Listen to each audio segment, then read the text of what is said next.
हम पढ़ते हैं पहले तत्व के बारे में।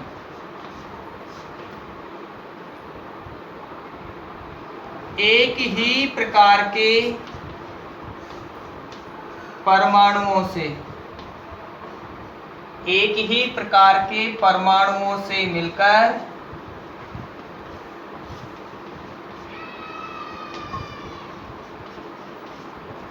मिलकर तत्व बनते हैं।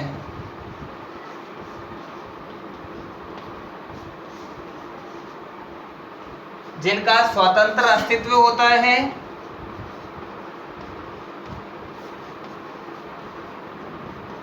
जिनका स्वतंत्र अस्तित्व होता है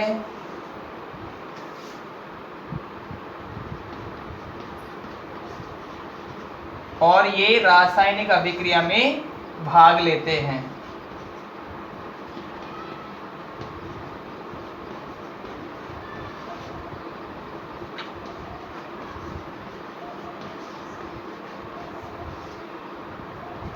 रासायनिक अभिक्रिया में भाग लेते हैं।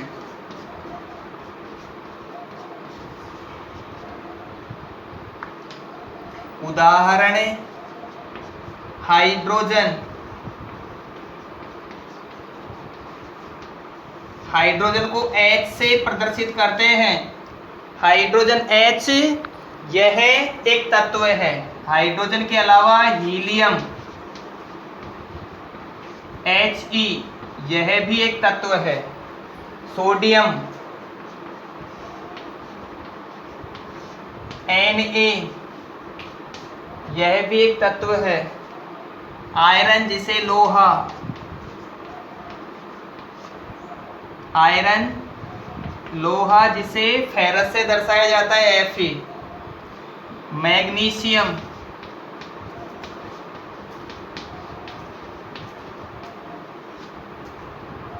मैग्नीशियम को Mg से ऑक्सीजन, ऑक्सीजन को O से प्रदर्शित करते हैं। इस प्रकार ये तत्वों के कुछ उदाहरण हैं। अतः तत्व मिलते हैं तो परमाणुओं से मिलकर बनते हैं। तो अब हम परमाणु के बारे में पढ़ें। परमाणु पदार्थ का वह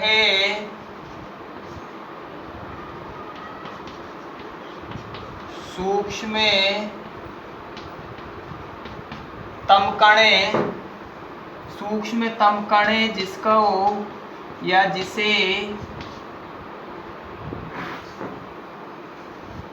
और अधिक विभाजित नहीं किया जा सकता,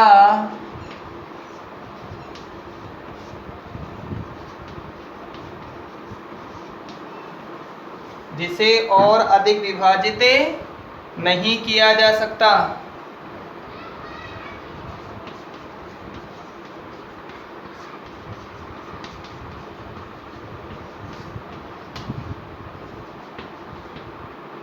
उसे परमाणु कहते हैं।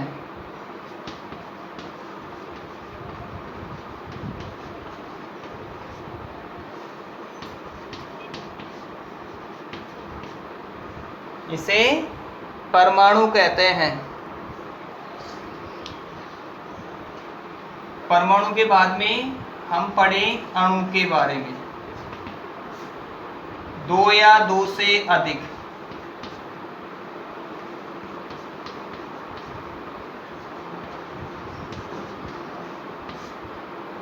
परमाणु मिलकर अणु का निर्माण करते हैं।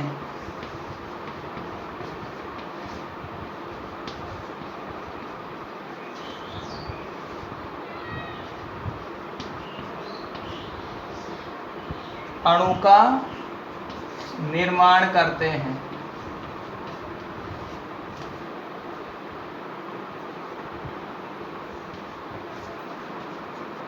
जैसे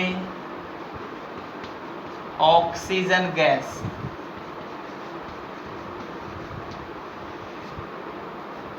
ऑक्सीजन गैस ये होता है O2। अकेला O होगा तो ये ऑक्सीजन तत्व कहलाएगा। ऑक्सीजन गैस, क्लोरीन गैस,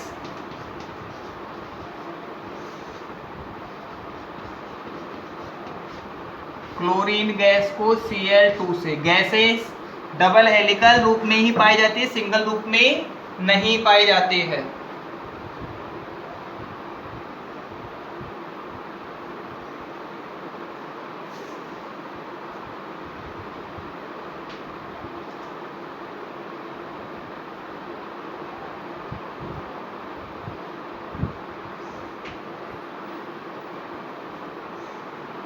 वर्तमान में पृथ्वी पर 118 तत्व, पृथ्वी पर 118 तत्व खोजे जा चुके हैं।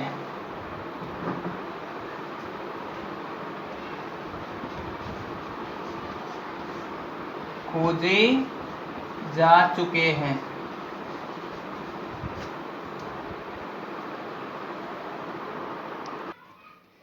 अब पाठगत प्रश्न है पेज नंबर 52 पर। पहली वाला क्वेश्चन सुन लेते हैं। मैंने सुना है कि पौधों में मैग्नीशियम पाया जाता है, यह किस रूप में पाया जाता है? तो हम प्रश्न क्रिएट कर दें, पौधों में मैग्नीशियम किस रूप में पाया जाता है? पाठगत प्रश्न जो पाठ के अंदर दिए गए होते हैं। पौधों में मैग्नीशियम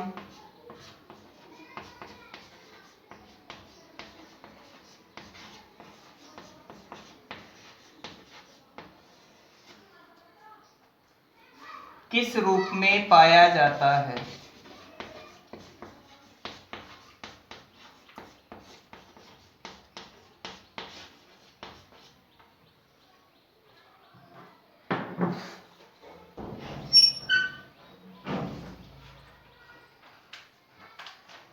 इसका आंसर करते हैं हम।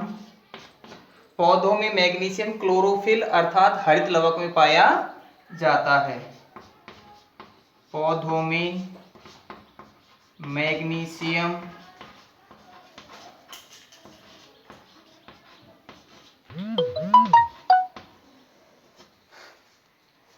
क्लोरोफिल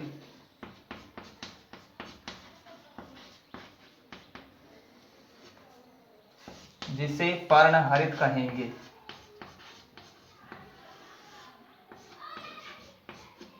हरित में पाया जाता है।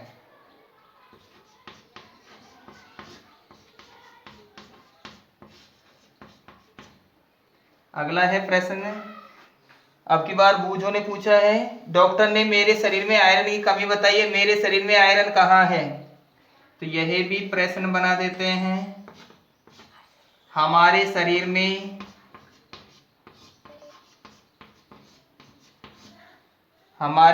में आयरन, आयरन को हम कहते हैं लोहा, कहाँ पाया जाता है?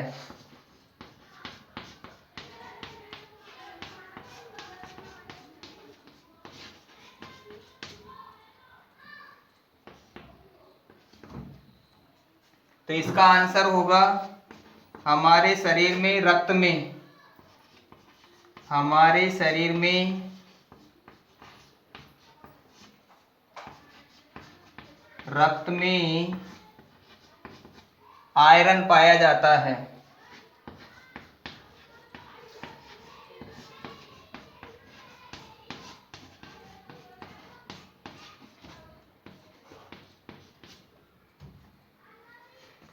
अब अभ्यास प्रश्न है पेज नंबर 53 पर। निम्नलिखित में से किसको पीटकर पतली चद्दरों में परिवर्तित किया जा सकता है? तो जो धातु होगी उसको तो पीटा जा सकता है और अधातु होगी उसको पीटना संभव नहीं है। जिंक एक धातु होती है जिसे पीटना संभव है। फास्फोरस, सल्फर और ऑक्सीजन ये अधातुएं होती है जिन्हें पीटना संभव है, पीटकर पतली चद्दरों में बदलना संभव नहीं है। तो अभ्यास प्रश्नों में प्रश्न नंबर जो 1 है उसमें आएगा के वाला, जिसे हम कहेंगे जिंक।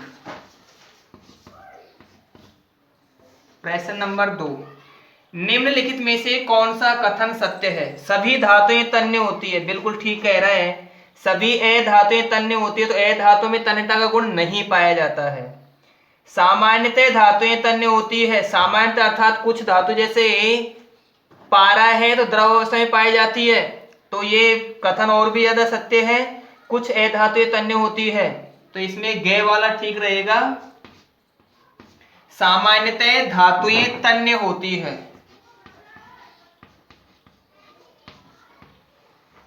सामान्यतः धातुएं तन्य होती है।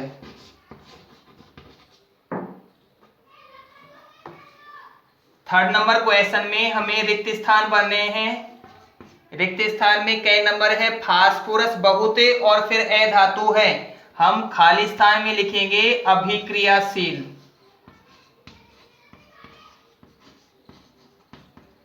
बहुत ही अभिक्रियाशील अधातु है।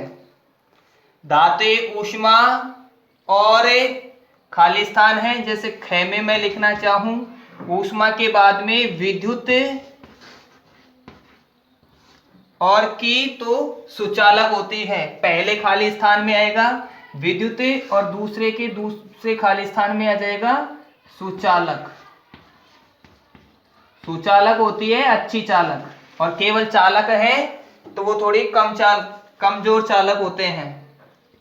गए आयरन कॉपर की अपेक्षा अधिक अभिक्रियाशील है, तभी यह कॉपर को विस्थापित कर देता है। चौथा है धातुएं अम्लों से अभिक्रिया करे हाइड्रोजन गैस बनाती है।